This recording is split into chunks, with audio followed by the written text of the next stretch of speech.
მოგესალმება დენი ჰენდერსონი, მას სტუმრად ყავს მაიკლ სალა და ელენა დაანანი.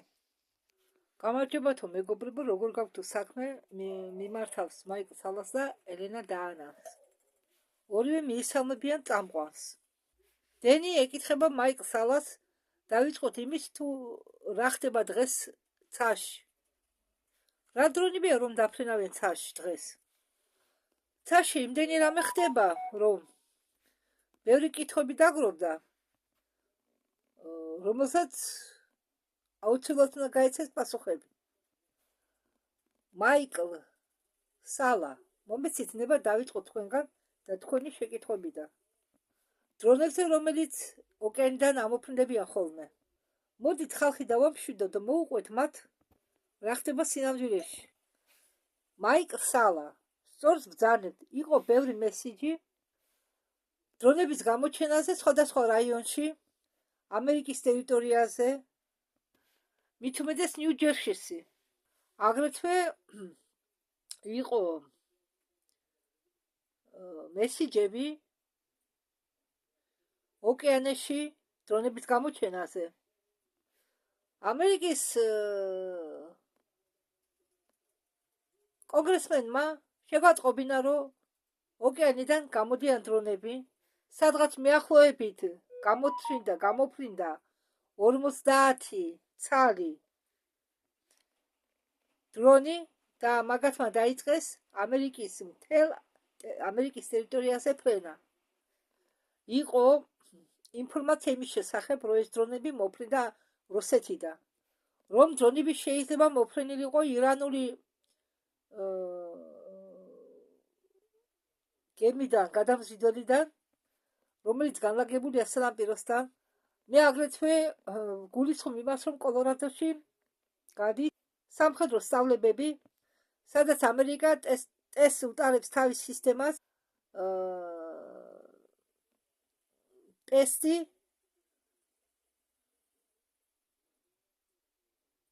რომელიც იცავს ამერიკის ძალებს ამ უპილოტო საფრენი აპარატებისგან. ეს იგი ვარჯიშებს გადიან. ხალხს ებადებათ კითხვა, რა ემართება ამ უპილოტო საფრენ აპარატებს.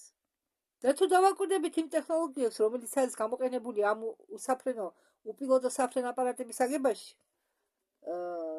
ჩამოგავს იმას, რომ ეს უპილოტო საფრენი აპარატები ფლობენ წინ წასული ტექნოლოგიებით, ვიდრე ჩვეულებრივი უპილოტო საფრენი აპარატები.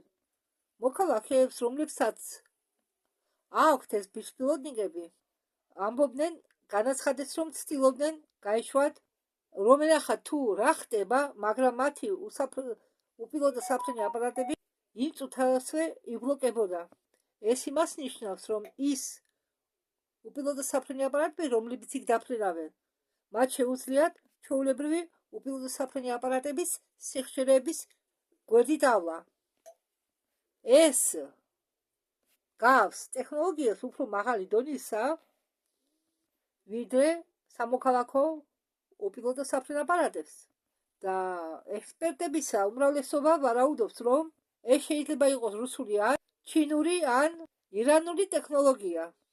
მე ვფიქრობ, რომ ყოფილიყო ეს რომელიმე ამ ჩამოცული ქვეყნებიდან ადვილად გაუკეთებდნენ იდენტიფიკაციას, რადგან მათი ჩამოგდება იყო შესაძლებელი, ხელში ჩაგდება და შესწავლა. და მათ კითხვაზე პასუხი ექნებოდათ. მაგრამ მე ვფიქრობ, ამ ამოცანის ახსნის გასაღები დევს ის, რომ ეს კონგრესმენები და რომლებიც ამბობენ, რომ მიიღეს ინფორმაცია სანდრო წყაროდან, რომ უპილოტო საფრენი აპარატები ამოფრინდა წყლიდან, რომ ეს იყო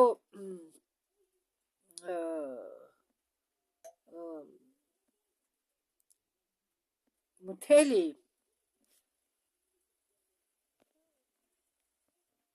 რომელიც გავდა ფუტკრის ხროვას და კიდევ არისო ერთი შემთხვევა სადაც იყო სადღაც მეახლოებით 30 უპილოტო საფრენი აპარატი, რომლებიც ამოფრინდნენ წყლიდან და დევნა დაუწყეს სამხედრო გემს. ყველაფერი ეს გვეუბნება იმაზე, რომ ეს უპილოტო საფრენი აპარატები წინ გაურბიან ჩვეულებრივ უპილოტო საფრენ აპარატებს ტექნოლოგიების განვითარებაში. რადგან ყველაფერს, რასაც შეუძლია სამხედრო გემების დევნა, გაკონტროლება და მიგნება წყალზე, შეუძლია გაანადგუროს ობიექტი.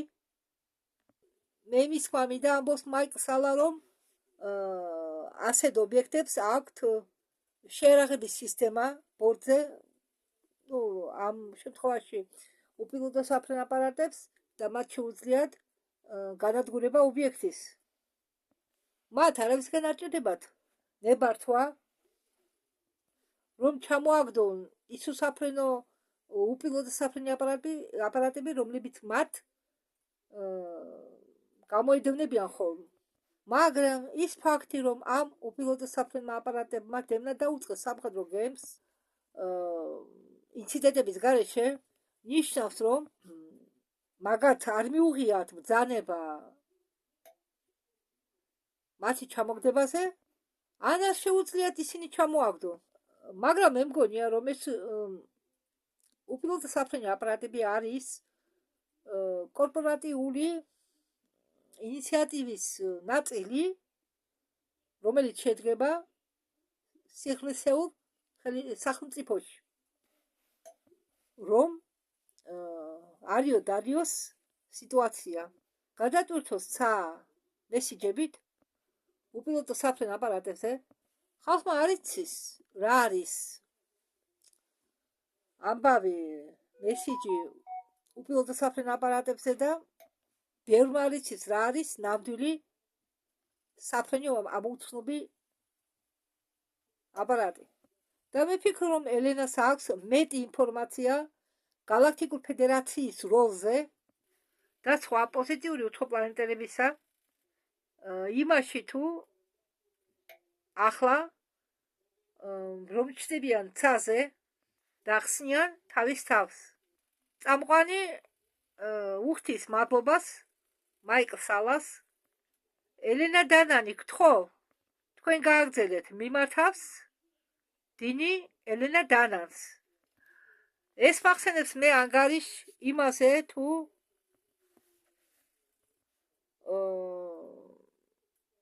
რომელიც ტარხანმა ჩემმა უფროსი, რაღაც თანამდებობის პირი, მე წინა ვიდეოში თქვენ ელენა დანანის ვიდეო გადაგითარგმნეთ, აი იმ ტარხანზეა საუბარი და ეს galaktikul სამყაროში წარმოადგენს რაღაც ისეთ თანამდებობას, რომ და მას ბევრი უფლებები აქვს და ბევრ რამესთან აქვს ცნობა და მან გამოგზავნა რამდენიმე თვის წინ ელენა დანანს მათი აქ ყოფნის გემის გახსნაზე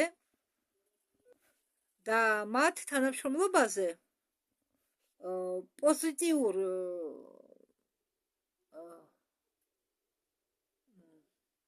სამხედრო ელებთან თანამშრომლობაზე. თორმა თქვა რაღაც ისეთი, რამაც შოქში ჩააგდო საზოგადოება უпростоროდ, მაგრამ შორ ვადიან პერსპექტივაში ამას აქვს აზრი.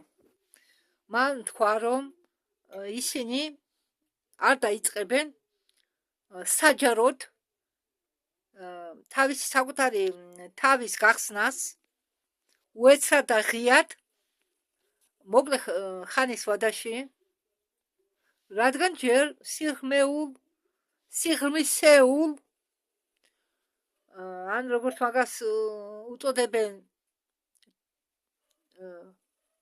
ჩრდილოვან სახელმწიფოს ჯერ კიდევ აქვთ დარჩენილი რაღაც ხელისუფლების ზალა, ნებისმიერი ფიზიკური მტკიცებულებები, მათი აქ ყოფნისა იქნება დამახინჯებული, შეცვლილი, რომ ეს გამოვიდეს როგორც უცხოპლანეტელთა შემოსევა, შემოჭრა აი სინამდვილეში რა ხდება, რადგან რამდენიმე დღის წინ მე მივიღე ინფორმაცია ტარხანისგან, რომ ეს დრონები, რომელსაც ჩვენ ვხედავთ, ყველგან არიან, ჯერეთ ეს არის დრონები შექმნილი ეს მიერ და გაგზავნილი იყო galaktiur სამყაროების galaktiur ფედერაციაში, მაგრამ ეს დაიწყო ერთი წლის უკან თანდათანობით ნელ-ნელა რომ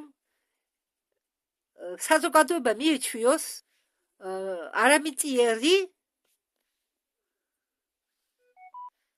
ცივილიზაციის არსებობისა. ხდება ის, რასაც მე მოველოდი, სიღრმისეული ხელისუფლება უშვებს თავის დრონებს უცხოპლანეტელების დრონის პარალელურად, რადგან ჩვენ არაფერი არ ვიცით მათ ტექნოლოგიების შესახებ, რომლებიც გამოიყენება სიღრმისეულ სახელმწიფოში და პროგრამებში, უბრალოდ რეტრო ინჟინერიის პროგრამებში. ამიტომ აგზავნიან ისინი, მე გულისხმობ სიღრმისეულ სახელმწიფოს თავისი დრონებს, რომ თავგზა აგვიბნიონ ჩვენ. და მე სრულიად ვეთანხმები მაიკ სალას, ეს არის ორი ერთდროული პარალელური ოპერაცია. მე მინდა ცოტა გავარკვიო, რომ თქვენ არ აგერიოთ twin-ი, ორი პარალელური ოპერაცია შეთანხმებით კი არ ხდება. ერთხელ დრონებს უშვებენ უცხოპლანეტელები და იმის გამო, რომ ხალხმა ვერ მიხვდეს, რომ ეს დრონები არის უცხოპლანეტელების ცივილიზაციის მიერ გაშვებული და თან იმასაც დაიჯერებენ, რომ უცხოპლანეტელები არსებობს, ხო? ვინც არის ის მაგა. თან ეს სიღრმისეული სახელმწიფო უშვებს თავის დრონებს. ხალხმა ხომ არ იცის, რომ სიღრმისეულ სახელმწიფოსაც გააჩნია თანამედროვე დრონები, თანამედროვე ტექნოლოგიით აგებული. სიღრმისეული მთავრობის სახელმწიფოს დრონებიც არ გავს ჩვეულებრივ უბრალო დრონებს, რომელიც აქვთ სამხედროელებს და მოქალაქეებს. არა, ამიტომ იმის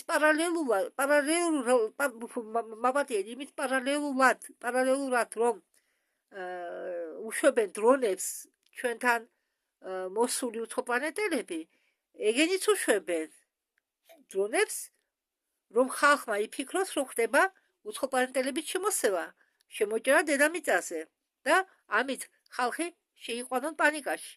ამის თქმა უნდა ელენა დანას. სიღრმისეულ სახელმწიფოს უნდა გაავსოს დედამიწა თავისი დრონებით, ხალხის საჯაროდ დასანახავად, რომ შემდეგ მოაწყოს ერთი ორი ავარია და მე შემდეგ თქვას, რომ ეს იყო თითქოს რუსული დრონი, ან ჩინური, ან ამდაგვარი რა. და შემდეგ მათ შეუძლიათ ისე გააკეთო, რომ დრონი გამოიყურებოდეს როგორც საფრენი აპარატი დედამიწის ნებისმიერი ადგილიდან.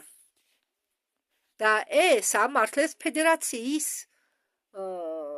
ეჭვებს, რომ მათ არ შეუძლიათ მასიურად გამოჩნდნენ ცაში, ამის გამო მათ საწინააღმდეგოში ჩაუდგება სიღრმისეული სახელმწიფო, რომელიც ჯერ კიდევ აქტიურ ფაზაშია.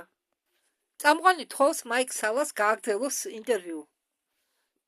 სალა ამბობს, რომ მე მინდა ვთქვა, რომ სიღრმისეული სახელმწიფოს როლზე, რადგან ტრამპის არჩევის შემდეგ სიღრმისეული სახელმწიფო აპირებს აგრესიული პოზიციის დაკავებას ამოუცნობი ფრინავი აპარატების წინააღმდეგ, NLO-ს წინააღმდეგ. მე ვფიქრობ, რომ იმით, რომ სიღრმისეული სახელმწიფო უშვებს თავის უპილოტო საფრენ აპარატებს, ცდილობს იმისი ხედვა შექმნას, რომ ეს არის რუსეთის ირანული ან ჩინური აპარატი. მათ უნდათ გავლენა მოახდინონ ტრამპის ადმინისტრაციაზე, რომ ტრამპის ადმინისტრაციამ დაიკავოს აგრესიული პოზიცია NLO-ს წინააღმდეგ. ის კი არა სიღრმისეული სახელმწიფოს თვალსაზრისით ვთქვათ მაგათ აქვთ ცოტა იმედ გაცვლება მათ უნდა დრო ტრამპის ადმინისტრაციამ გააგრძელოს ომი უკრაინაზე უпроსტად უკრაინაში უკაცრავად რომ ტრამპის ადმინისტრაციამ გააგრძელოს ომი უკრაინაში და დაიწყოს ომი ირანის წინააღმდეგ. ამიტომ არა გასაკვირი რომ მედიაში ჩნდება ინფორმაცია იმის შესახებ რომ უპილოტო საფრენი აპარატები არის რუსეთის ირანული ან ჩინური რადგან ეს უნდა სიღრმისეულ სახელმწიფოს. მას უნდა კონფლიქტი ამ ქვეყნებთან და უნდა რომ ტრამპი ამ ქვეყნებთან ომი გააჩაღოს. მაგრამ მე არ ვფიქრობ რომ ის ამას გააკეთებს. მაგრამ სიღრმისეული სახელმწიფო მაინც შეეცდება ტრამპს გააჩაღინოს ომი ამ ქვეყნების წინააღმდეგ. წამყვანი ამბობს რომ ეს გასაკვირია რომ ამდენი წლების შემდეგ ბნელი ძალების ქვეშ რომლებიც არიან დაავადებული სამყაროში ჯერ კიდევ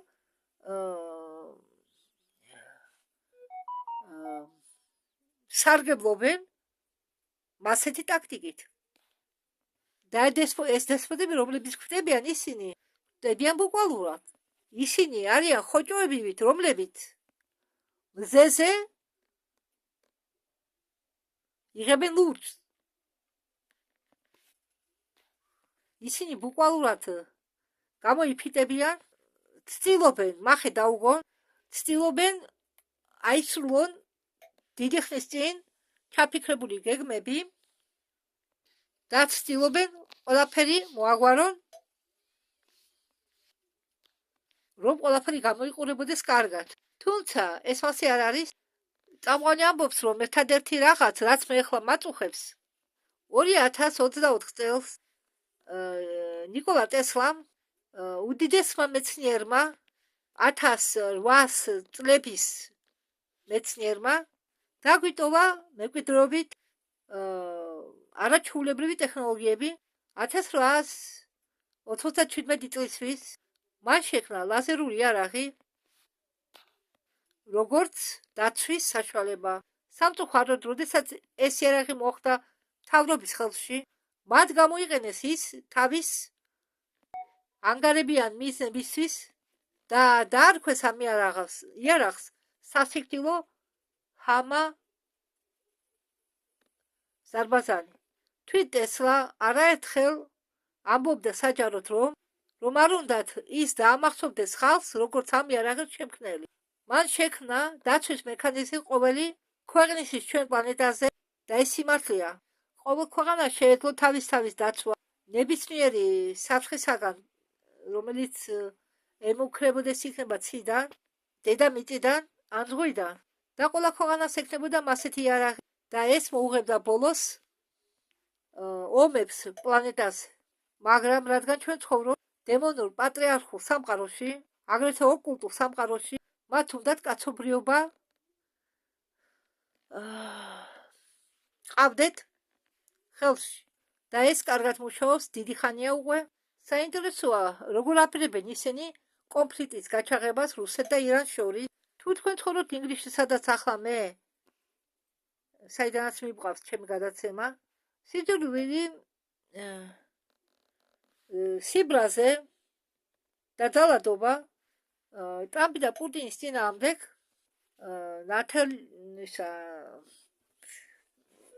ნათლაჩანა.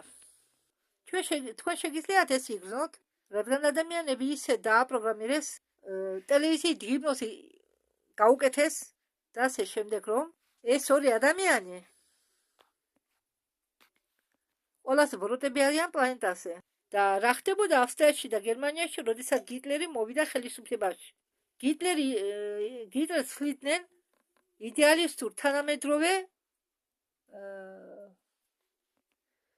თანამედროვე იდეალისტად და სინამდვილეში გიტლერი აღმოჩნდა სასტიკი ტირანი ტროცკი და სტალინის უარეს პიროვნებად აღმოჩნდა. ჩვენ ხედავთ ახლა რა ხდება, ჩვენ ხედავთ რისკენ მივყავართ რეპრესიებს და ხალხი უნდა ფრთხილობდნენ, მოდით დამშვიდეთ. ნაბიჯი გადავდგათ უკან, მოусმინოთ რას ამბობს დოქტორი მაიკ სალა, მოусმინოთ ელენა დანანს, გავთიშოთ ახალი ამბები, რადგან იქ სიმართლეს ვერ ნახავთ, გთხოვთ, კომენტარი გაუკეთოთ ჩემ ნათქვამს და რისი თქვა გინდოდათ პირდაპირ ამ ადგილიდან შეგიძლიათ თქვათ, მაიკ სალა ამბობს, რომ ფიქრობს, რომ ნიკოლა ტესლა იყო მნიშვნელოვანი ადამიანი. მე ვგულისხმობ იმას, რომ არის რამდენიმე წყარო, რომ ტესლა ამბობდა, რომ ის იყო ნამდვილი ვენერიანელი, ისე იგი ცხოვრობდა ვენერაზე, რომ ის ჩვილი ბავშვის ასაკში დატოვეს უცხოპლანეტელებმა ვენერიდან და ის გაიზარდა ამ ოჯახში, ამ სერბულ ხორვატულ ოჯახში, ძველი ავსტრიული იმპერიისა, სადაც ის გაიზარდა. მას ჰქონდა ეს არაჩვეულებრივი ცოდნები დაკავშირებული უცხოპლანეტელებთან. თუ თქვენ ამ ინფორმაციას მიიღებთ, ცოტა გაგვიადურდება ჩვენი საქმე და გაგვიადურდება იმის ახსნა, თუ რატომ იყო ტესლა ასეთი გენიალური, რადგან მასში იყო ედიტიკური მეხსიერება, მას ჰქონდა თვისება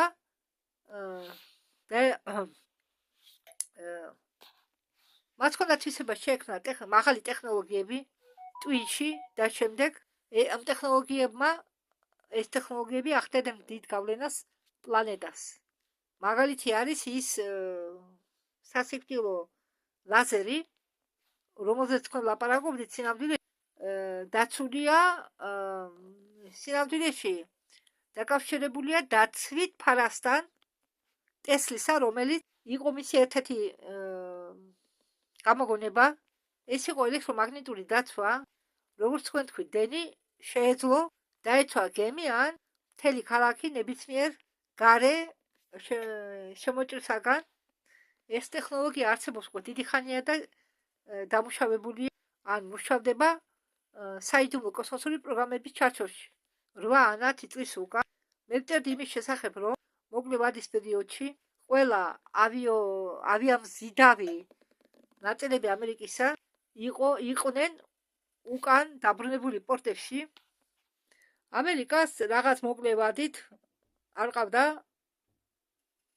აქტიურად მოქმედი ზეციური ჯარი, სახაერო ჯარი. ყველა ისინი გადიოდნენ მოდერნიზაციას, ახალი ტექნოლოგიების გამოყენებით. ხალხი სხვადასხვა კითხვებს, ეს რას ნიშნავდა? Потому что Китай... იმიტომ რომ ჩინეთი, ირანი და რუსეთი, ირანმა, ჩინეთმა და რუსეთმა შექმნეს ფრთიანი რაკეტები, რომლებიც ითვლებოდნენ ავიამზიდავის მკვლელები და შეეძლოთ მათი განადგურება. მე მგონი სინამდვილეში ხდებოდა სხვა რამ. მე მგონი ეს ავიანოსები, ავიამტარებლები იყვნენ მოდერნიზირებული ტესლას დამცავი ფარით, ამ ახალი ტესლას იარაღით, რადგან ეს არის ერთადერთი დაცვა ამ ფრთიანი რაკეტების წინააღმდეგ, რომელიც აქვთ ჩინელებს, ირანელებს და რუსებს. მაგრამ ამის მტკიცებულება ჯერ არ გაგვაჩნია, მაგრამ მე ვფიქრობ, რომ ეს ტესლას დაცვითი ფარები გამოიყენება არა მხოლოდ საიდუმლო კოსმოსურ პროგრამებში, არამედ თანამედროვე ამერიკული ავიამტარებლებზეც, ავიაგადამზიდებლებზეც, რომელიც ჩემი აზრით იყენებს და ამ ტესლას დაცვას ფრთიანი რაკეტების წინააღმდეგ. წამყვანი, გასაოცარია, უბრალოდ გასაოცარია. ელენა, შენ შეგიძლია რამე დაამატო? დიახ, დენი, პასუხობს ელენა. არის ორი რაღაც, რაც ტესლამ შემოიტანა დედამიწაზე. პირველი ეს კოშკი თავისუფალი ენერგიისა, რომელსაც ჩვენ ვძახით ტესლას კოშკს. მე ნანახი მაქვს ეს ტექნოლოგია. ნეპტუნზე მაქვს ნანახი ეს კოშკი. არავითარი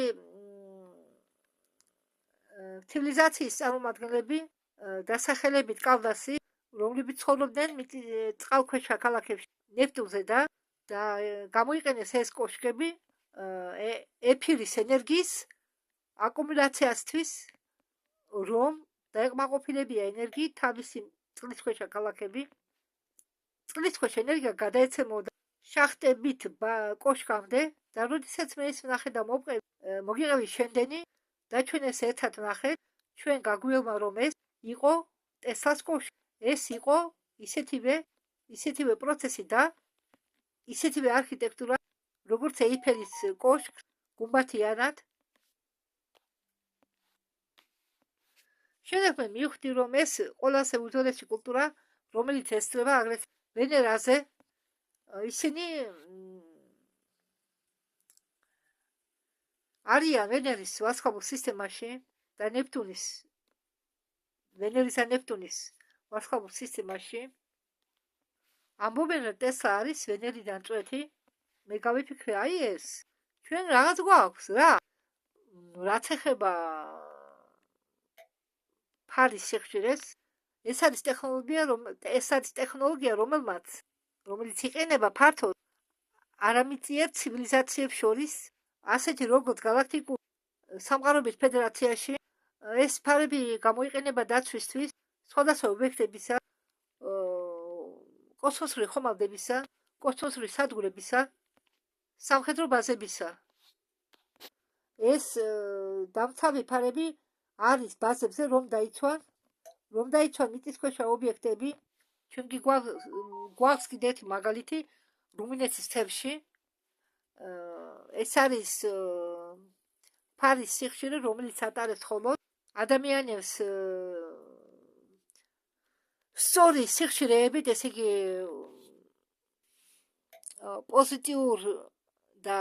პოზიტიური ენერგიით მქონე ადამიანებს, მაღალ ვიბრაციულ ადამიანებს გამოდის, ასევე მაღალი DNK-ით და მაღალი ცნობიერებით.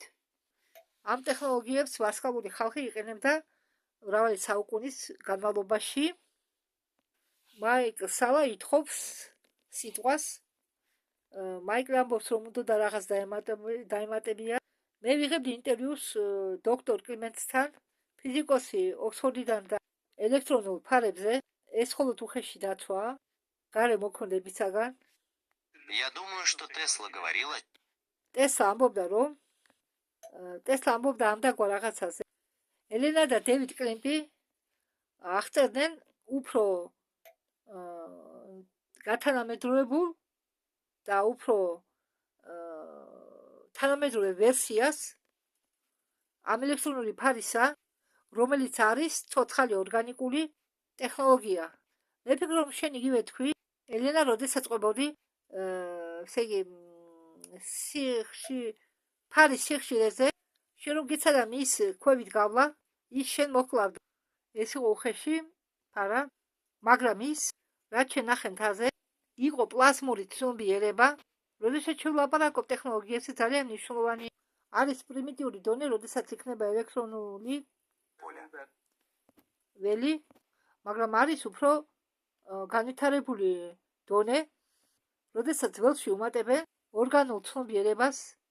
წამყვანი, დიახ, ელენას ჯერია და ელენა ამბობს, დიახ, ეს ძალიან მნიშვნელოვანი მომენტია. ამ ტექნოლოგიებში არის მრავალი დონე და ტესლაც ცდილობდა რეალიზაცია გაეკეთებინა მხოლოდ პირველი დონისთვის, რადგან მე ვფიქრობ, შეიძლება მისი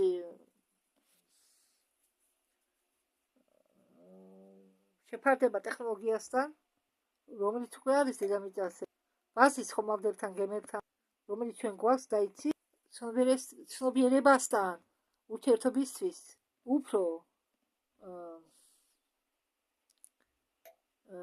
განაახლებულ, გააქტიურებულ წინტასულ ტექნოლოგიებზე. მე გულისხმობ ცოცხალ ტექნოლოგიებს, საჭიროა სტრუქტურა, რომელიც შეძლებს ურთიერთობას ამ ტექნოლოგიებთან. მე მგონია, რომ ტესლამ განახორციელა, ან შეეცადა განახორციელებია ეს პირველი დონე. უბრალო, ესე იგი, ძალის ველის შექმნით შეიძლება წინ წავიდა. წამყვანი ამბობს, რომ გასაკვირია, რომ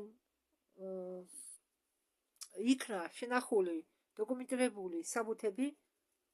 Во-первых, это ეს არის ნიკოლა ტესლა სერბიიდან, რომლის ტექნოლოგიებზე ლაპარაკობს მთელი დედამიწა და ვისაც ძალიან ცუდად საშინლად ექცეოდნენ, ის არ იყო ბიზნესმენი, ის იყო გამოგონებელი ინჟინერი და მთელი თავისი სიცოცხლე მიუძღვნა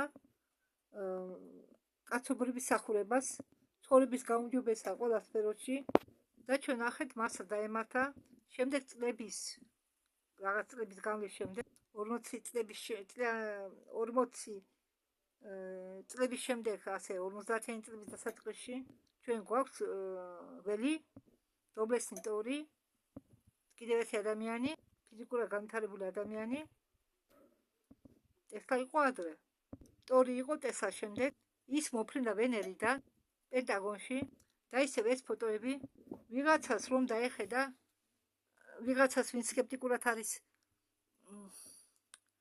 უკაცრავად ტკივა ხერხემალი ვინც სკეპტიკურად არის განწყობილი ერთხელ მაინც რომ ენახა ეს დოკუმენტები ეს დოკუმენტაცია ნახავდა რომ ეს ადამიანი სინამდვილეში არსებობდა ის იყო თეთრ სახლში ის იყო პენტაგონში ეს ტორი ეს არის თვითებულება იმის რომ ხალხი სხვა პლანეტებიდან მართლაც ცდილობდნენ დედამიწის დახმარებას მაგრამ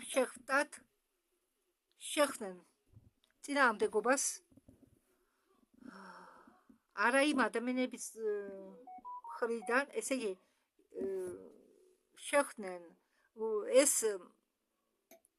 უბრალოდ ეს ტორი რომელიც მოფრინდა ვენერიდან შეხვდა ესეთ ადამიანებს რომლებსაც არ უნდოდათ დედამიწის განვითარება თვითონ მათ უნდოდათ ყველაფერს ხელში ჩაგდება შექმნეს თავიანთი ოჯახები მაგრამ ის რო წავიდა მე მინდა შეგახსენოთ რომ იმ კვირას მე ნახე ფოტო რომელზეც დონალდ ტრამპი ეხვევა რომელიღაც მოხუც კაცს და იქ იყო ხელმოწერა შეიძლება ეს ხელოვნური ინტელექტია მე არ დავიჯერე როდესაც ეს ნახე მე ჯერ კიდევ ამჯერ ამის მე შეიძლება მეშლება მე ადრეც მეშლებოდა მაგრამ ეტყობა ეს მოხუცი კაცი იყო ნიკოლა ტესლა მაგრამ მე ამის ამჯერა მე ჯერა რომ ის კაცი მოკლეს მე არ ჯერა რომ ტესლა ცოცხალია მე არ ჯერა რომ პრინცესა დიანა ცოცხალია ნიკოლა ტესლა ცოცხალია და ეცინება წამყვანს მე მინდა ვთქვა რომ ბევრ ჩემ გადაცემაში მე მინდა ვახსენო ჯეიპი რომელიც ყავდა მაიკ სალას გადაცემაში და ის ამბობს რომ აქვს ორგანიზმში აქვს რაღაც მოწყობილობა რომელიც დახმარებით ის აღებს კარიბჭეებს ხელსაწყოებს რაღაც მოწყობილებებს სხვა ხომალდებზე და მოდით ამ ჯეიპზე ვილაპარაკოთ ელენა შენ რა სიტყოდი ელენა დაანარი პასუხობს რამდენადაც მე მესმის მას აქვს მთელი კომპლექტი მთელი კრებული ყველა ამ არამეტერი გენომებისა კედრებისგან თავისი დასწრებით მას შეუძლია გააქტიუროს ადგილი სადაც იმყოფება ეს ტექნოლოგია რომელიც არის ძველი უცხოპლანეტელების ტექნოლოგია და არაფერი არ ხდება ის უბრალოდ უნდა იყოს იქ და მისი დნმ-ის სიხშირე არის მის ცნობიერების სიხშირესთან თანაბარი ის უბრალოდ აკეთებს თავის საქმეს ეს უკეთებს აქტივაციას ტექნოლოგიებს თითქოს ეკიპაჟის წევრები თითქოს ეკიპაჟის გუნდი შედის ხომალდზე და გემი ხომალდი აქტივირებს ხომალდს უკეთებს აქტივაციას მე ვლაპარაკობ პროჯექტსა ჯეიპზე და როდესაც თქვენ მას გაიცნოთ პირად თქვენ ეჭვები არ დაგრჩებათ რადგან ის მასეთი კარგი თუმცა გულისა და Думаю, что он особен. წამყვანი ამბობს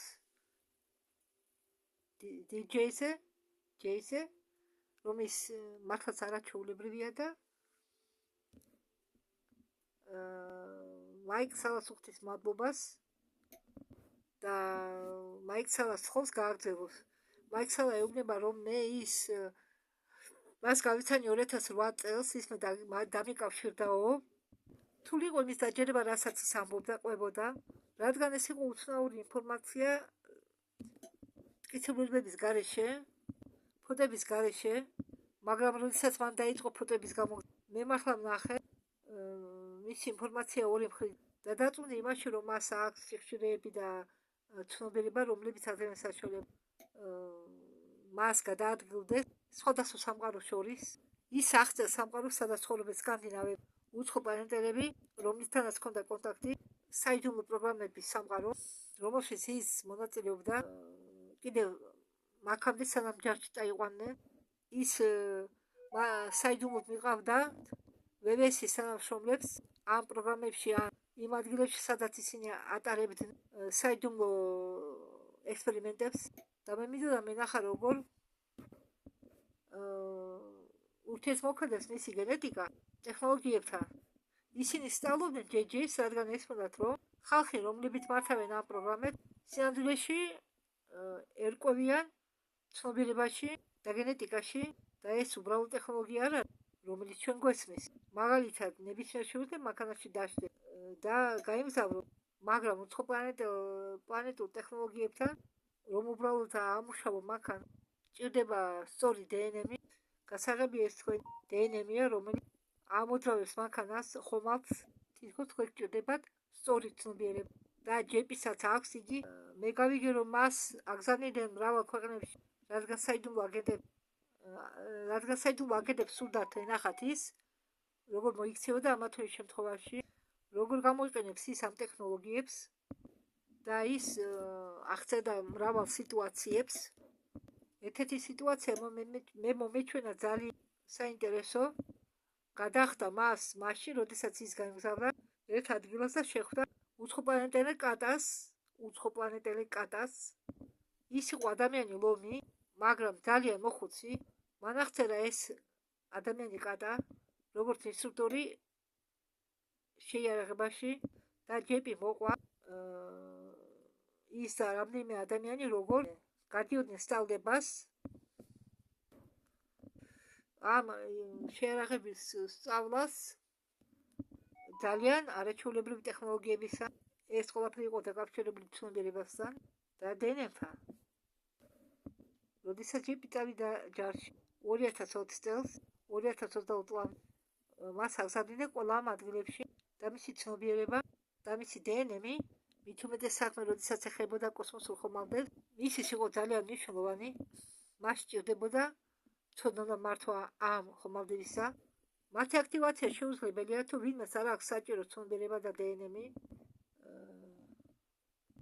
წამყვანი, დიახ, ეს სიმართლეა, რამდენი წლის წინ მე და ჩემმა ორმა მხანაგმა წავედით ამერიკაში, დაწავედით სავახშმო დიდ გასართო პარკში, უთო ჯეპი ქრება, ჩვენ მას ზემნა დავუწყეთ და როდესაც ის ვერ დაბრუნდა, ის მოვიდა, ის უკან დაბრუნდა ყველაზე პატარა ადამიანი სამყაროში, ის უკან დაბრუნდა ცუცხუნა ადამიანი სიმაღლის ყველაზე პატარა ტყავის ბატინგებში, რომელიც მე მაქვს ნანახი, გავდა პატარა საყვარელ თოჯინას, მაგრამ ეს ხომ ჯეპი იყო და ამიტომ ყველაფერი იყო ნორმალურად.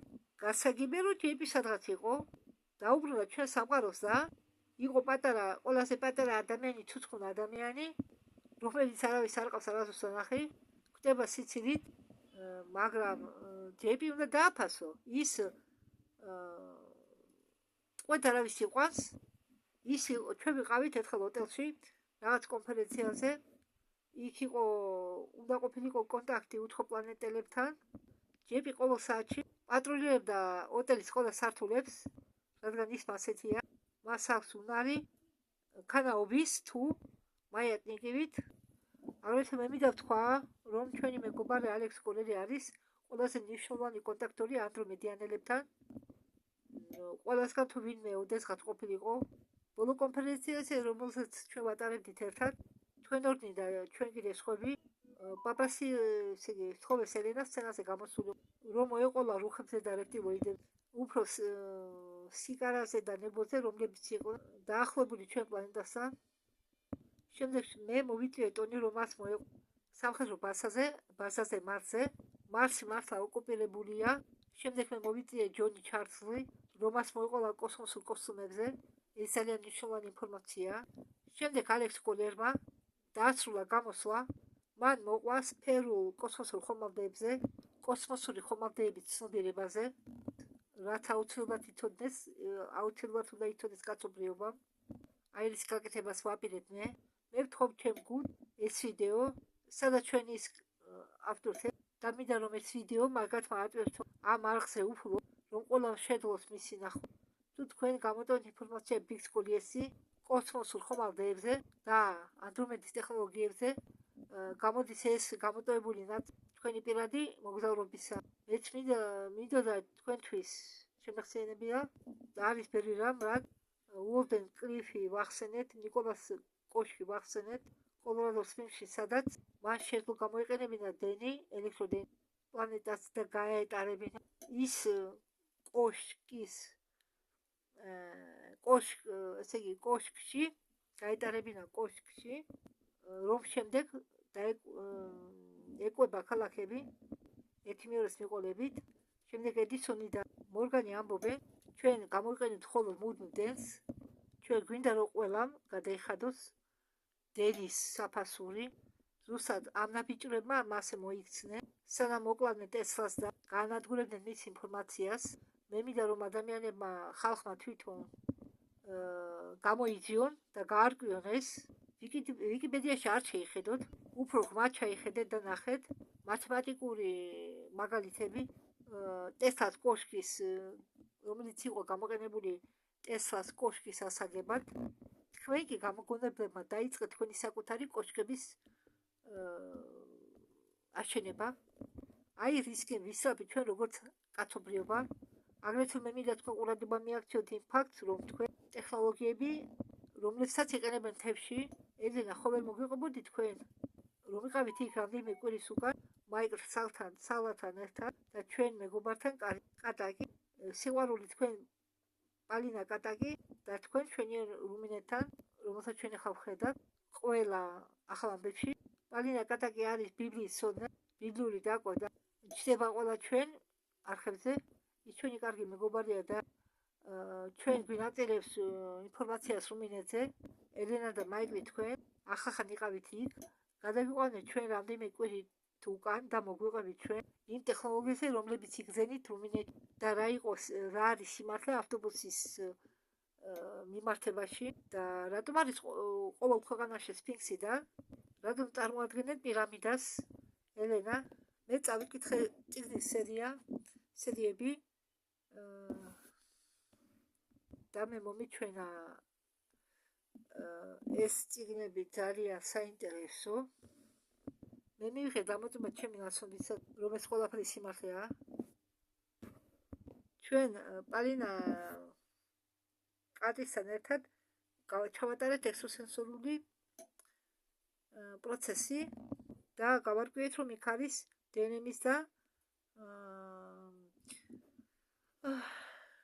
ცნობიერების სისუფთავე რაც გვაძლევს ჩვენ საშუალებას ვხედავდეთ ამ ფარებს ჩვენი ბუნებიდან გამომდინარე ჩვენი დნმ და ცნობიერების სისუფთავიდან გამომდინარე და ჩვენ შევდებით ჩვენი თავის პროექცირება ჩვენ რაც ვნახეთ არა მხოლოდ დავამტკიცეთ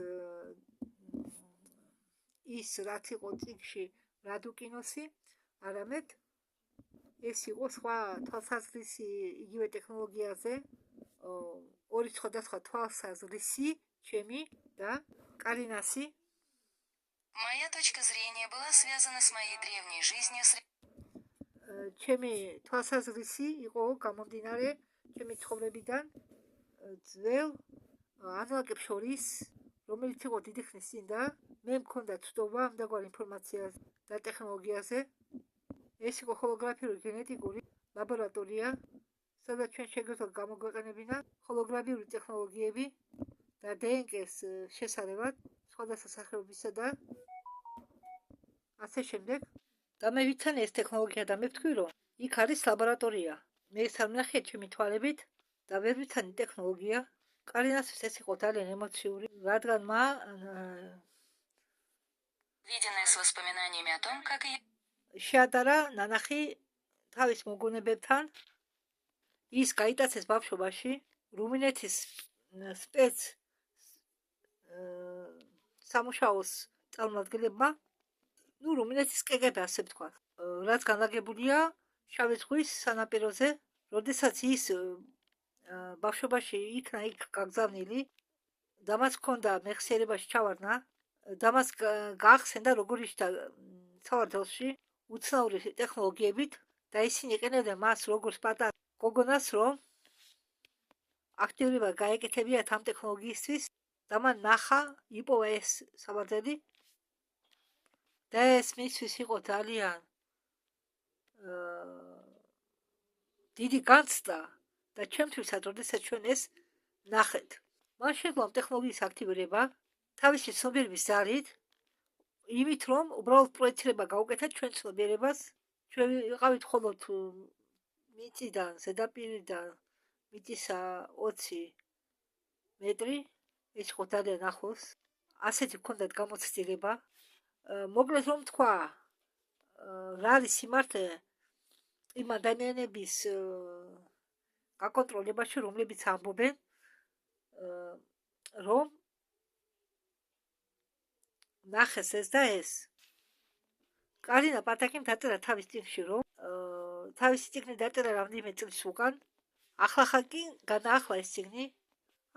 კვირების წინ მან თქვა, რომ იყო რუმინიაში მთაზე და ისე დაგვიკავშირდა ჩვენ და მოგიყვა იმაზე თუ რა ნახა, თუმცა ამაზე უკვე მან დაწერა მრავალი წლის წინ და ეს კიდევ ერთი საშუალება გაიგო სიმართლე ადამიანებზე, რომლებიც ხსნიან იმას, რის გახსნას თვლიან საჭიროდ ჩვენ პლანეტაზე და სამყაროზე.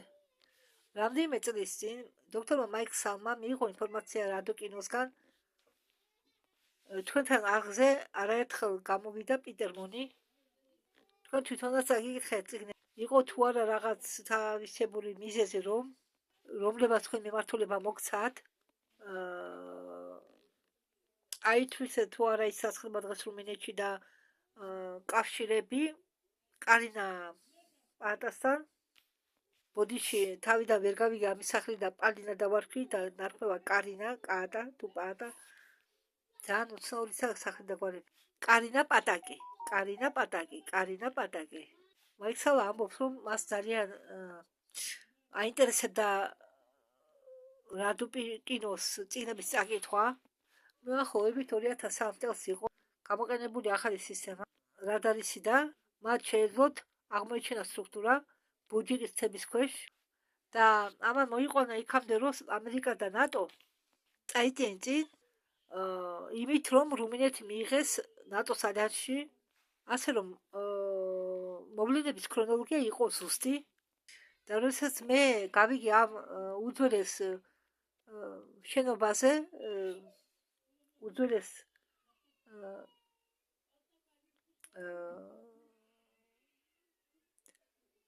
აგებულობაზე, ამან მე ძალიან დამაინტრიგაო თების ქვეშ ბაჯაის თების ქვეშ და როდესაც ჩაგვივარდა საშუალებელი და ერთად გავგზავნებულიყავით ბაჯეისის მთებთან რუმინეთში, კარინასთან, ერთად ჩვენთან იყვნენ რუმინელი გამოკვლევარები, რომლებიც იცნობდნენ ისტორიას რადიოკინოთეატრზე. მაგარი იყო დაკვრებოდი ელენა და კარინა როგორ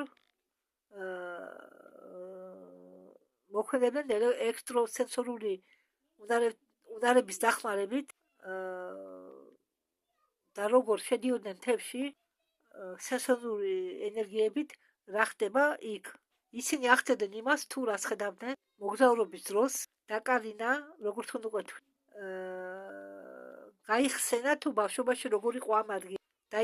დაიჭდა სავარდელში, სადაც იყო რაღაც ქრონოლოგიის რაღაც ელემენტი და მას ჰქონდა ეს უნარი, რადგან ის დაკავშირებულია 24 ადგილობრივ კონკრეტთან, იმისთვის რომ შეცვალოს დროის ხაზები და ეს იყო ის, რისი გამოყენება უნდათ ორივე მხარეს, როგორც ნეგატიური, ისე პოზიტიურს. ელენამ კი მოიტანა ახალი ინფორმაცია იმას, რომ ეს შენობა მთების ქვეშ, ბეჯის ქვეშ, ბეჯი ასე ქვია მთას, სინამდვილეში იყო უძველესი ბიოლოგიური ლაბორატორია სადაც ბუნებრივად ინახებოდა ბევრი ჩანაწერები. სასეირნო იყო იმის მტკიცებულების პოვნა, რომ იქ რაღაც იყო. ამ ადგილიდან მოშორებით ჩვენ ნახეთ შესასვლელი გამოქვაბულში, რომელსაც მიყავდი მიწისქვეშა შენობებში. ჩვენ ნახეთ სპილენძის პროვოდი, ჩვენ ნახეთ ახალი ჩასმული ბეტონი, რომელიც ფარავდა მიწისქვეშა შესასვლელს. იქ სინამდვილეში იყო შესასვლელი ეტყობა ფხიმაში ან მიწისქვეშა კომპლექსში, სადაც მოხდებოდა იმ ადგილიდან, სადაც ჩვენ ვიყავით სფინქსის გვერდით, მაგრამ შესასვლელი იყო დაგრეხილი, ის გადაკეტილი, მაგრამ არის იმის მტკიცებულება, რომ იქ ოდესღაც იყო მეორე შესასვლელი. ჩვენ ვფიქრობ, რომ არსებობს კიდევ ერთი შესასვლელი მთასთან ახლოს მთის ძირთან. შეიძლება შემდგომში რომ ჩვენ იქ მივალთ, ჩვენ მას ნახავთ. ელენა, მოდი დავუბრუნდეთ ჩვენ კითხვას. რატომ არის მთელ პლანეტაზე განლაგებული სფინქსები და პირამიდები? როგორ გონიათ თქვენ? რამდენადაც მე ვიცი, სფინქსები შენდებოდა უბრალოდ სფინქსები პირამიდებზე უფრო დიდი ხნის არიან. ელენა პასუხობს, რომ სფინქსები ეს არის ტერიტორიული მარკერები, რომლებიც ანუნაკებმა დააყენეს იქ, სადაც იმყოფებოდა უძველესი საცავები ცოდნებისა და ტექნოლოგიებისა, მაგრამ როგორც გარკვეული, ეს იყო მხოლოდ ტექნოლოგია. უბრალოდ ეს იყო მხოლოდ ტერიტორიული მარკერები. პირამიდები კი გამოჩნდა ისტორიის მეორე ეპოქაში, როგორც როდესაც პირამიდები იყო შეერთებული ტექნოლოგიებთან, რომლებიც შემდეგ იყო იქაურობას მოცილებული ენერგიის გენერატორებით და ელექტროსტანციებით. ესე იგი, პირამიდების შეცვალა მერე ელექტროსადგურებმა და გენერატორებმა. მე სწორად გადათარგმნე. აგრეთვე სადგურებით უფრო ძველ დროის ტექნოლოგიებით. რადგან ეს პირამიდები, ეს ქვის ნაგებობანი არის იმისთვის, რომ ენერგია გამოიმუშავოს, უნდა ყოფილიყო შეერთებული ხელსაწყოსთან, რომელიც ენერგიებს აგროვებდა, რომლებსაც შეეძლოთ ამ ენერგიის გარდაქმნა და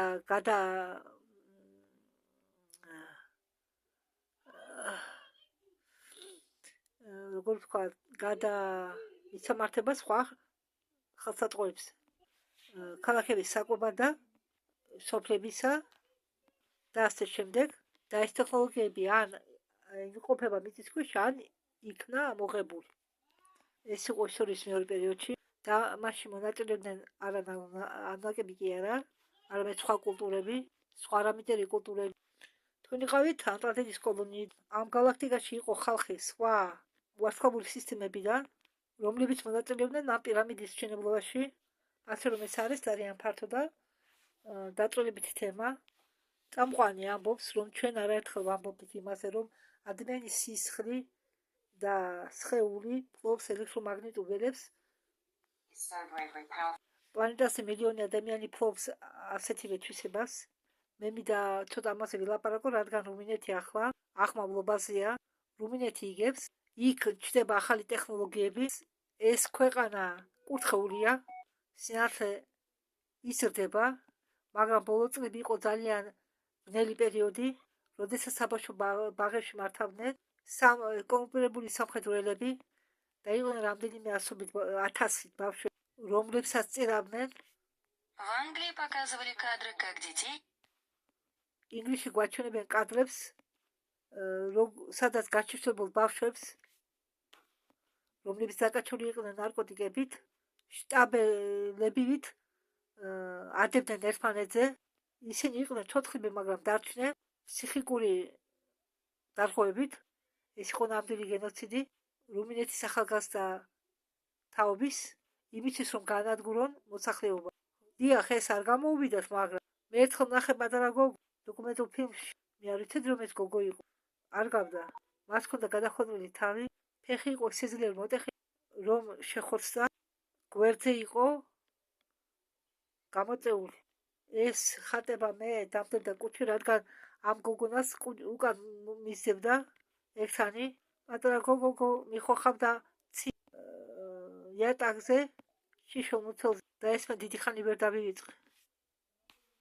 მე ვეძებდი ამ გოგოს წლების განმავლობაში მიმართავდი რუმინეთის საელჩოს, რეკავდი მაშინდელი ძველებური ტელეფონებით. რუმინელი კაცი ჯო, რომელიც ცხოვრობდა ამერიკაში, ხედავდა იგივეს, ისევე იყო ისევე მიიტანა ახლოს ეს ამბავი. მან ნახა ეს პატარა გოგონა, გადაარჩინა ის და მოიყვანა ამერიკაში. მას ქვია ხილენა, მას მოუწია ფეხის ამპუტირება, მაგრამ ის გათხოვდა და ნიშებერა ბავშვები, შვილები და ეს ისე მშვენიერია. მე მომწონს ამ ინფორმაციის გავრცელება, სინათლე რუმინეთში იწევა და რასაც ცდილობდნენ ძალით ჩაეხჩოთ, თქვენ იცით ლილიერების სულის მდგომარეობა. ახლა მე მინდა რამდენიმე წუთით აღმოჩნდე პალესტინაში და ისრაელში, თუ არის საშუალება ამის. მე ისე ვლაპარაკობ მიწებზე, სადაც უნდათ კონტროლის ხელში ჩაგდება აღდგენა. ელენა, ხო ვერ მოგვიყვებოდი თქვენი, ხო ვერ გვეტყოდით თქვენ აზრს პალესტინასთან დაკავშირებით და მოგვიყვებით რომელიმე მიწისქვეშა გიგანტებს და წმინდა ადამიანებს პალესტინელების წინაპრებზე. ელენა დანაანი ამბობს. მე ვფიქრობ, რომ Доктор Стелла могла бы... ექიმი სტელას შეეძლო უკეთ გაიგო მთელი პოლიტიკა, რომელიც დაკავშირებული დედამიწის ამ ნაწილთან და ისტორიული კავშირი ყველა ამ ტომებისა და კულტურებისა, რაც შეეხება გიგანტებს.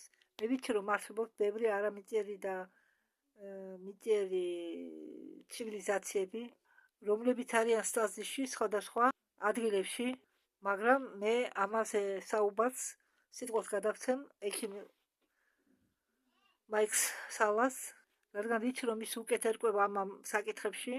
მაიკ სალა, თქვენ ელენას ეუბნება, თქვენ მართალი ბრძანდებით.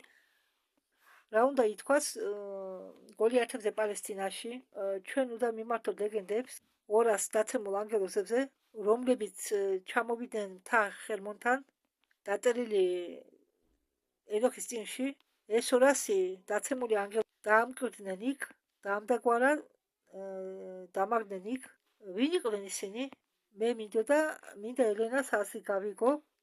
მე მგონი ეს არის ანუნაკების აჯანყებული ერთი ჯგუფი, სახელად გიგი, რომლებიც მოვიდნენ თანამედროვე ტექნოლოგიებით, მაგასმა დამალეს ის ტექნოლოგიები მთის ქვეშ, ხერმონის ქვეშ და შემდეგ გაერიენ ადგილობრივ მოსახლეობასთან და შექმნეს ნეფილიმები. ეს აღწერილია ენოქის წიგნში და გამოსვლის წიგნში, სადაც წერია გოლიათების შექმნაზე და დედამიწა იყო სავსე გოლიათებით და ჩვეულებრივ ადამიანებით.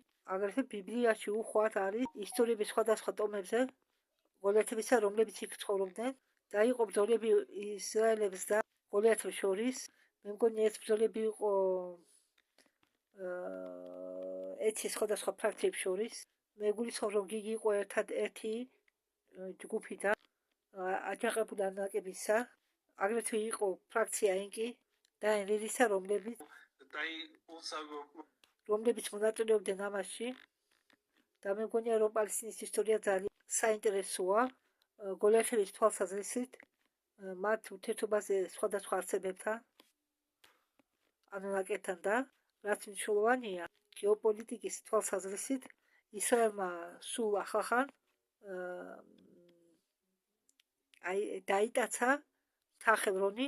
მე მართლა ვკითხე, ელენას შეუძლია მას თუ არა, მან მიიღო რაღაც ინფორმაცია თავისი წყაროებიდან, რა იყო დამალული მთის ქვეშ, მთა ხერმონის ქვეშ, რადგან მე მქონდა წინაგრძნობა, რომ იქ სავარაუდოდ არის რაღაც უძველესი, მაგრამ ელენა მიიღო ინფორმაცია ატეა. მოდი, ელენა, შენ გადაგცემ სიტყვას. ხო, დიახ, იგი იყო ანუნაკების კასტა. ანუნაკები ეს არა ერთი რასა და ერთი სახეობა. ისინი გავარიან გალაქტიკურ ფედერაციას. ისინი შედგებიან სხვადასხვა სახეობიდან და მათ იმპერიაში, მათ სრუტყურაში არის სხვადასხვა კასტა და გიგი ეს არის მუშების დაბალი კასტა. მათ წამოიყვანეს იგიგები თან, როდესაც ჩამოვიდნენ აქ ექსპედიციასთან ერთად კაშკილი 372 წლების უკან, მაგრამ იგიგი აჯახდნენ, როგორც ვიცით, და მათგან ვინც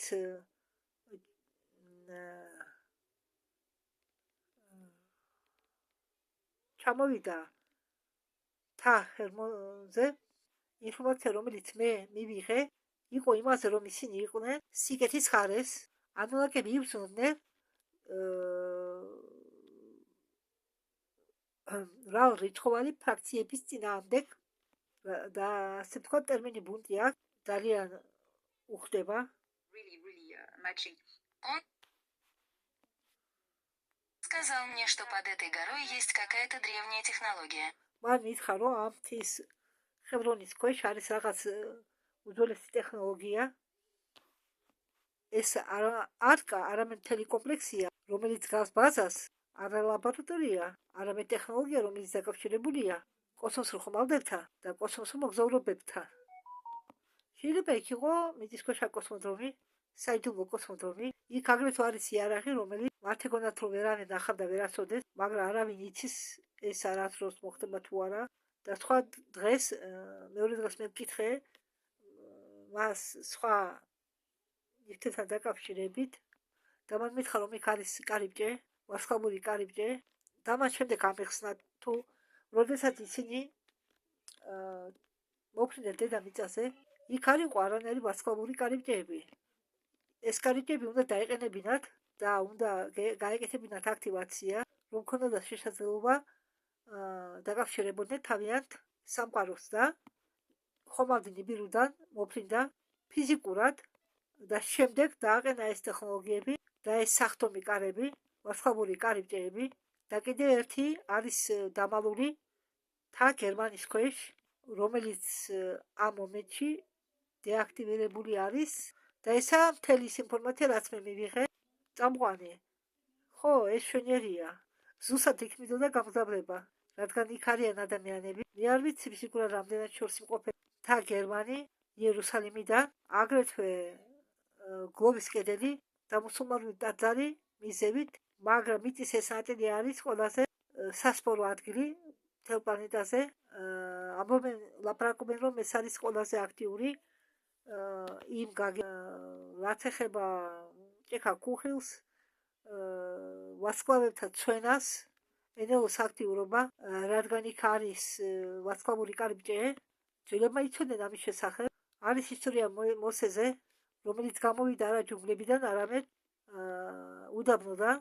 მე მივყავარ იმავე მიწას, რომელიც არ იყო იქამდე სანამ იქ რამეს არ ააშენებდნენ. შემდეგ მათ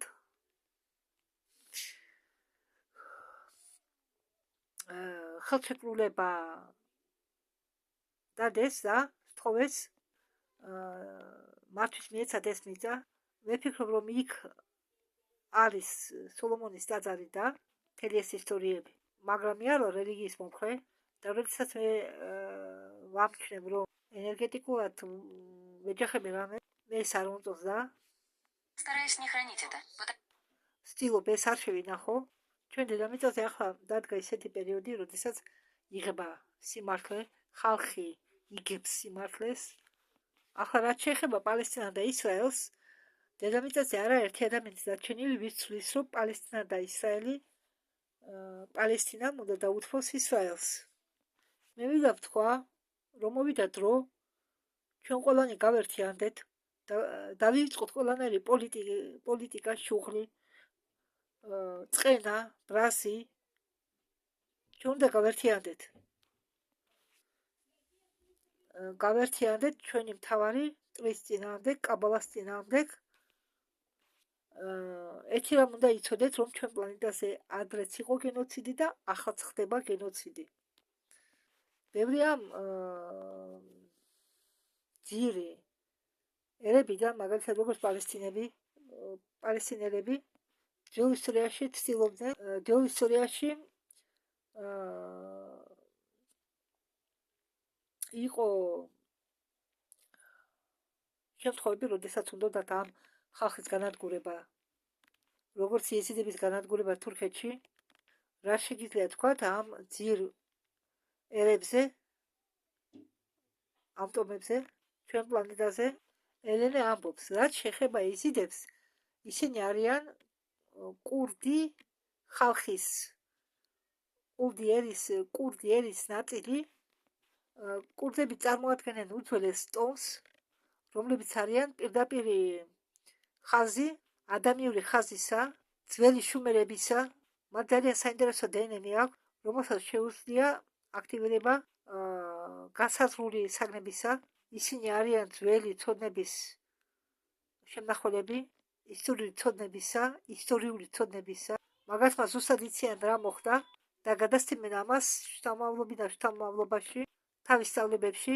მაგას მას ზუსტად იციან რა მოხდა ენკის და Глубинное государство хоть სიღრმეული სახელმწიფო, სიღრმეულ სახელმწიფოს უნდა მათი განადგურება. მუსულმანები კი ნამდვილად კლავენ მათ და ცდილობენ გააფუჭონ მათი დნმ და აკეთებენ საშინელ რაღაცეებს, მაგრამ ისინი ერთადერთი არ არიან. ამ პლანეტაზე არის მრავალი ტომები და დნმ-ია მთავარი. ეს ამ დნმ შეუძლია აქტივაცია ტექნოლოგიებისა და მათ უნდათ რომ ისინი გაქრენ და მათი ცოდნების ისტორიაზე ისიც გაქრეს. სამწუხაროდ პლანეტაზე ისეთი რაღაცები ხდება, მაგრამ მე დიდი იმედი მაქვს, რომ ჩვენ ბოლოს ვუახლოვდებით. წამყვანი დოქტორ სალა, თქვენ რა სიტყოდით? მაიკ სალა, ხო, როდესაც საუბარი ჩამოვარდება ახლო აღმოსავლეთის ერებზე, არსებობს ბევრი აზრი, ვინ არის ვინ და რა ხდება. სასარგებლოა გესმოდეთ ებრაელები და მათი ისტორიული დასრება ახლო აღმოსავლეთში, ევროპაში მესამე რეხის დროს იყო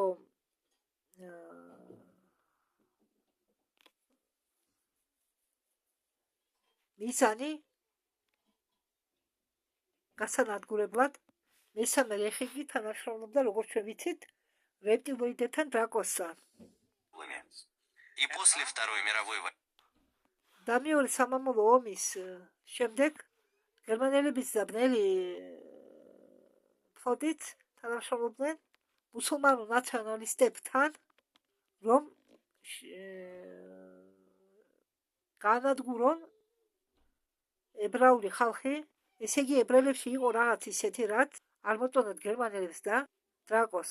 და მე ფიქრობ, რა იყო ასეთი მათ სისხლში, რაც შეუძლებოდა მათთვის გამხდარიყო პრობლემა. იცით, და მე ვფიქრობ ანუ ნაკებზე იმ პოზიტიურ ფრაქციაზე, რომლებიც მოვიდნენ ახლო აღმოსავლეთში იმისთვის, რომ გაევრცელებიათ ცოდნები. ელენამ ბევრჯერ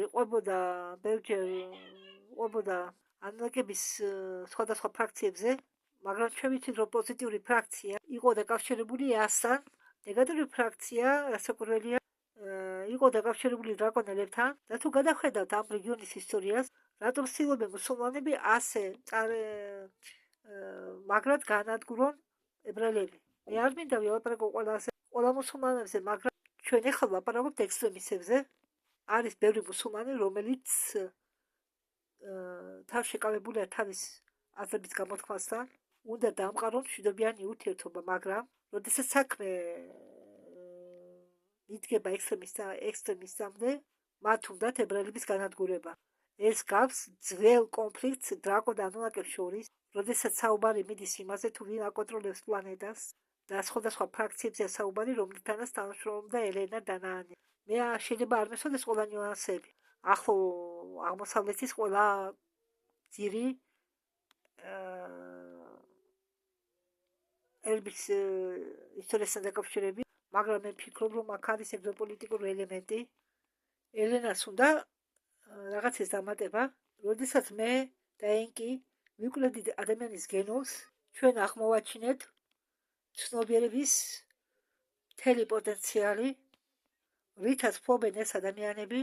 ბევრს უნდა მათგან მონები გაეკეთებინა და როდესაც მე დავთანხმდი მათ გენეტიკის შესწავლას, ის ძალიან გაკრებული იყო მთელი იმ პოტენციალით, რომელიც ფლობენ ის ადამიანები, რომლებიც არიან დედამიწიდან. ამიტომ მან გადაწყვიტა გაექცურებინა მხოლოდ ნაწილი მათგანი რაღაც პატარა ჯგუფი. ასე გაჩნდა ადამური შთამომავლობა. ეს იყო აქტივირებული. გეგმაში შედიოდა შეექმნა შთამომავლობა, რომელიც შევიდოდა ადამიანურ საზოგადოებაში, რომელსაც ენი გამოიყენებდა შეცვლიდა, რომ ადამიანები გაიხადა მონები. ეს გააქტიურებული შთამომავლობა შეიპარებოდა ადამიანის საზოგადოებაში და გამრავლებოდა როგორ ითქვა, ეს ხალხი იქნებოდა ცნობიერე, განვითარებული ცნობიერებით და გააქტიურებდა სხვებსაც, შეძლებდნენ ტექნოლოგიის ხმარებას და ბევრ ამას გააკეთებდნენ, რაც მოუტანდა თავისუფლებას ყველას, ვინც იყო დამონებული. და ენლი, როდესაც გაიგო ამის შესახებ, გადაწყვიტა მათი განადგურება, უნდა მათი მოკლა. ეს დაიწყო პროცესის საწყისი. როგორც მე ვიცი, ეს პრობლემა არსებობს დღემდე. ონშენმა თავისი შთამომავლობის ასე ვთქვათ, ხე, საკუთარი სისხლი, საკუთარი გენეტიკა, რომელიც იყო ნახევრად რეპტილიური, აი რატომ არის ჩვენში მეფური დინასტიები, რეპტილოიდის სისხლი, ჩვენ გვაქვს ორი შტო მეფური შთამომავლებისა, არის დინასტია ენლილი რეპტილოიდური, ნახევრად რეპტილიური, რომელსაც ჩვენ ვიცნობთ 13 ოჯახის დასახელების ქვეშ. არის კიდე მეფური დინასტია, რომელსაც ჩვენ ვძახით ადამიანს და მეფურ დინასტიას, აგრეთვე ლურჯი სისხლით. კიუსაც ლურჯი სისხლია, ეს არის მეფური ლურჯი სისხლი. ეს გრალია და ეს ბრძოლა დღემდე გრძელდება. ჩვენ ვყავდა დინასტია ფრანგი მეფეებისა, რომლებიც აგრეთვე ატარებდნენ ამ მეფურ სისხლს, მაგრამ ისინი იყვნენ განადგურებული. იმის შემდეგ ეს გავდა კუდიანაზე ნადირობა.